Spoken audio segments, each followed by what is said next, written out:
Daniel Carter, a 24-year-old young man, stood in the courtroom with a determined look but fear on his face. He was sentenced to 60 years in prison for bank robbery, a crime he has always insisted he was innocent. Despite trying to justify in court, the truth was not heard. Ambiguous evidence, such as witness testimony and surveillance video, put him in a passive position. Ryan, no longer his real name, was now just a name associated with an unjust conviction.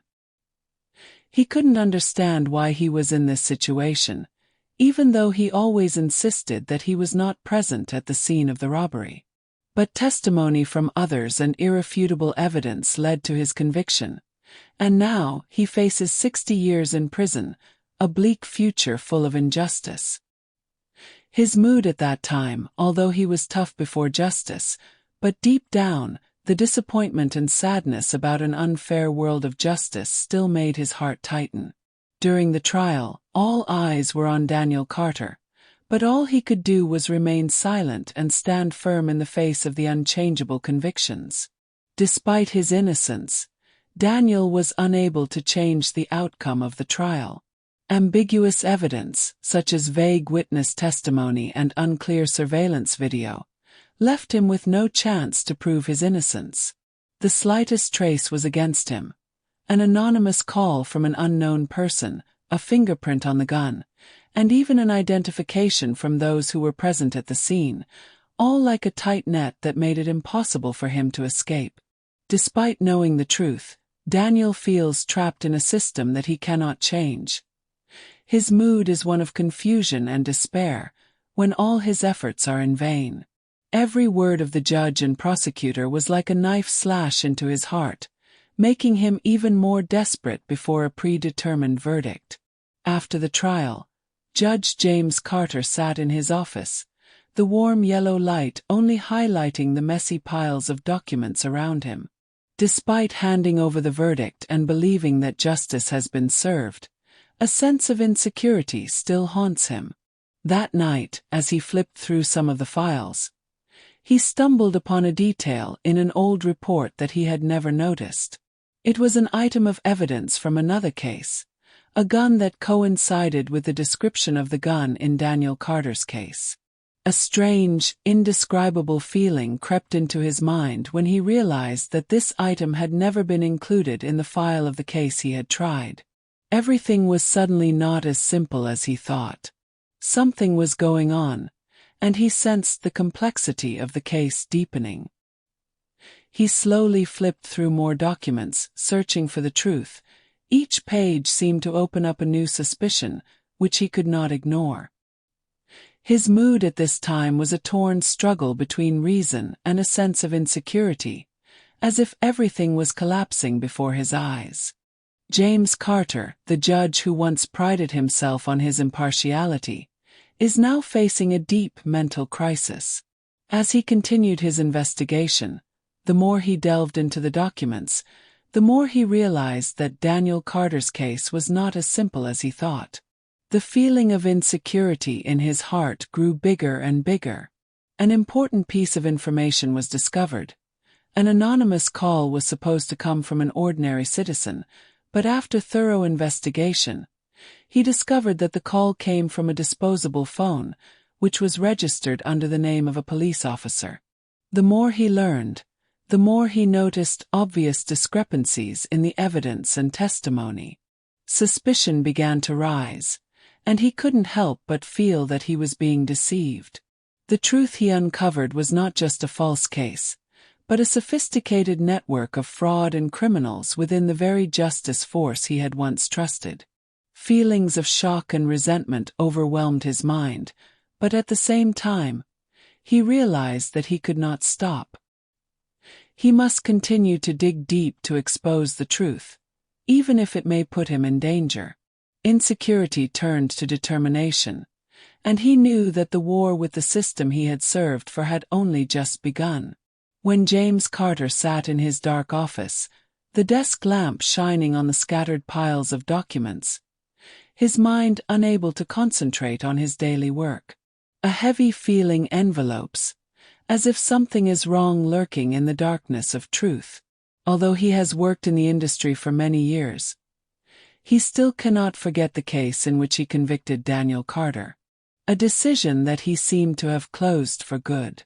But that night, while examining a case involving police misconduct, his gaze suddenly stopped on a strange detail in the record of evidence. Daniel Carter's name suddenly appeared in the file, making his heart stop beating. James Carter felt a sense of confusion, an emotional ambiguity as he turned the pages of the document. His heart twisted when he discovered that the gun involved in the robbery that Daniel was convicted of was not included in the case file. This is not an ordinary mistake. He continued to monitor and discovered that the gun matched a weapon that had been seized in another case. The feeling of insecurity in him rose, as if a veil of secrecy was gradually being lifted. He couldn't sit still, his heart pounding when he realized that he might have made a serious mistake. He felt that something was very wrong in everything he had done.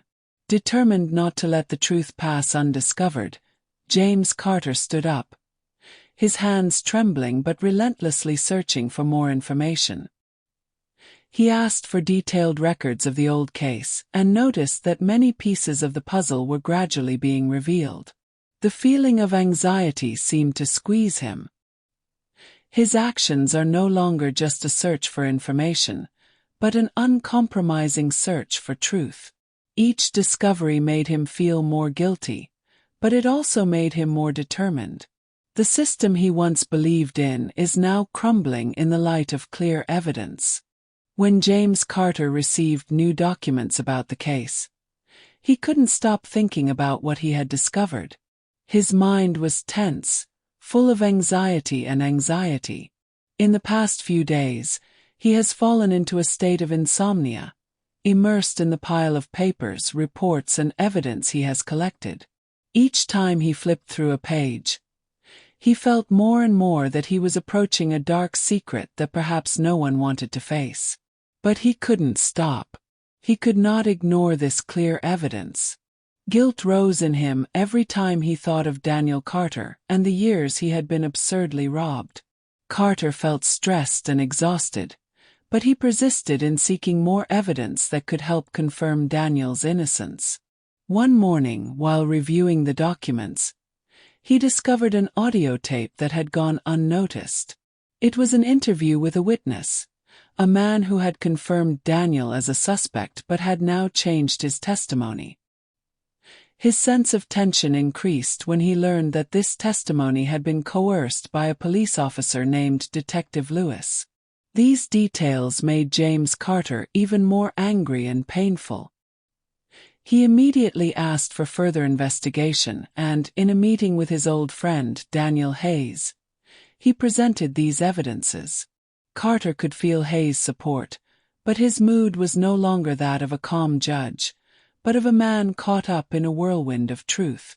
Every minute passed like a challenge. Each step brought him closer to the painful truth. A manipulative case, an innocent young man thrust into the guilt of which he had once been a judge. But Carter no longer felt fear. Although things are in chaos, he is determined not to let those crimes go unpunished. They need to face justice, even if it may cost him everything. James Carter stood quietly in the courtroom, his eyes fixed on Daniel Carter, whom he had unjustly sentenced to 60 years in prison. The feeling of guilt was like a burden on his shoulders, making his heart tighten every time he remembered the mistakes of the past. Everything has changed, and today, justice will finally be served.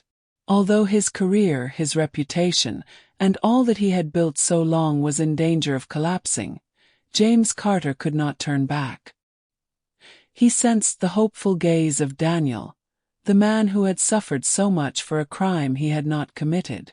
When the new judge announced the annulment, Daniel's joy, his mother's joy, and the resounding applause in the courtroom seemed to tear apart the tense atmosphere. For James Carter, however, it was not a victory but a liberation, not only for Daniel but for himself. He stood there, watching Daniel regain his freedom. His heart filled with comfort, though he knew that the battle to right the mistakes of the legal system was still long. But today, justice has won, and that is enough to soothe the regret he has long harbored.